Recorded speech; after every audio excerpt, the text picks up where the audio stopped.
मैया दुआरे एक लंगड़ा पुकारे।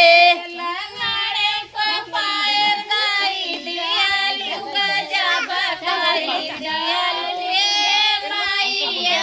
लंगड़े का पैर दाई दियालु गजब कई दियालु हे मैया।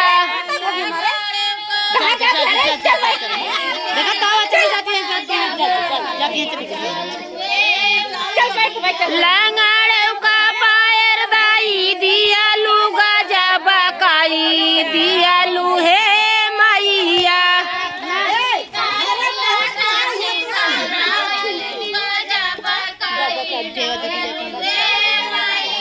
लंगड़े का पैर दाई दियालु गजब कई दियालु हे मैया।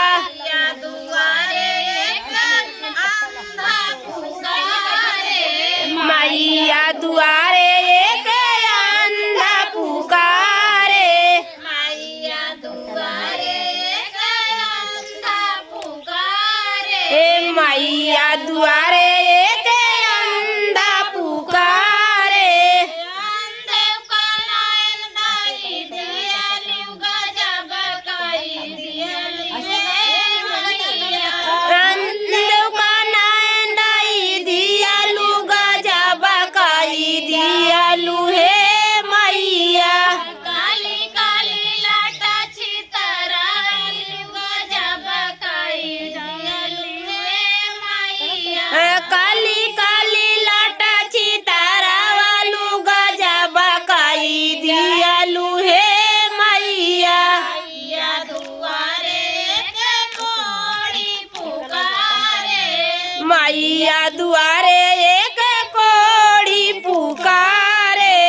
कोड़ी पकाया दाई दियालु गजब कई दियालु मैया। कोड़ी का काया दाई दियालु गजब कई दियालु हे मैया। काली काली लाटा चितरालु गजब कई दियालु मैया। काली काली लाटा चितारा वालू गजब कई दियालु हे मैया। मैया दुआरे एक बाजन पुकारे। मैया दुआरे एक बाजिन पुकारे। बाजन का बालन दाई दियालु गजब कई दियालु मैया। बाजिन का लालन दाई दियालु गजब कई दियालु हे मैया। बाजन का लालन दाई दियालु गजब कई दियालु मैया। बाजिन का लालन दाई दियालु गजब कई दियालु हे मैया। काली काली लाटा चितरालु गजब कई दियालु मैया। काली काली लाटा चितारा वालू गजब कई दियालु हे मैया। मैया दुआरे एक बालक पुकारे।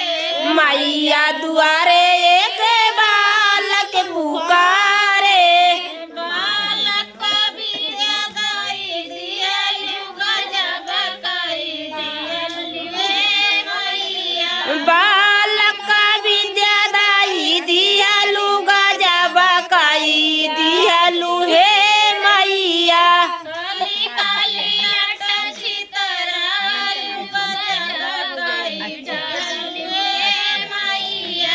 काली काली लाटा चितारा वालू गजब कई दियालु हे मैया। मैया दुआरे एक कन्या पुकारे। ए मैया दुआरे एक कन्या पुकारे।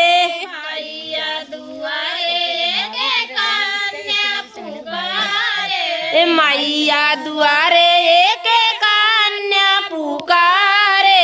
कन्या को बर दाई दियालु गजब कई दियालु का